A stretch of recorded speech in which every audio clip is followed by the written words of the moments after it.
Sempre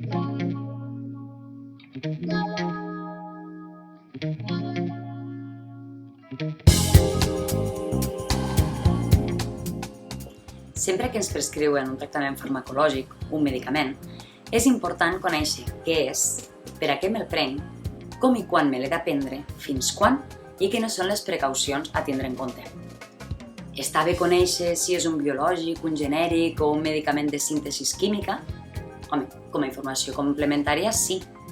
Sempre recordant que són equivalents en termes de qualitat, eficàcia i seguretat i que com a pacients hem de tindre confiança en els medicaments que ens prescriuen els nostres professionals sanitaris.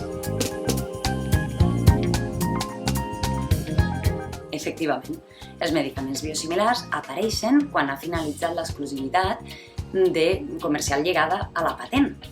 Apareixen nous laboratoris comercialitzadors i fabricants d'aquest medicament i això permet reduir els costos i és el que contribueix a la sostenibilitat del sistema. Val a dir que aquesta reducció de costos no implica que es perdi en qualitat o en seguretat, tot si bé al contrari, si bé les administracions sanitàries vetllen per fer estudis justament d'eficàcia i de seguretat per a vetllar per aquesta bioequivalència entre un medicament biosimilar i el biològic de referència. Sempre és important conèixer les precaucions i consideracions que hem de tindre en compte, sobretot a l'hora d'iniciar un nou tractament.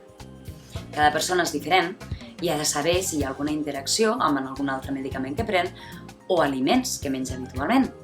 També els efectes secundaris. Tot per a garantir que prenem el medicament més eficaç i segur per a nosaltres i, sobretot, si tenim algun dubte o tenim algun problema, comunicar-ho als nostres professionals sanitaris de referència. També recordar que entre nosaltres, entre pacients, no ens hauríem de recomanar medicaments, perquè no sabem si realment hem de tindre alguna precaució a tindre en compte.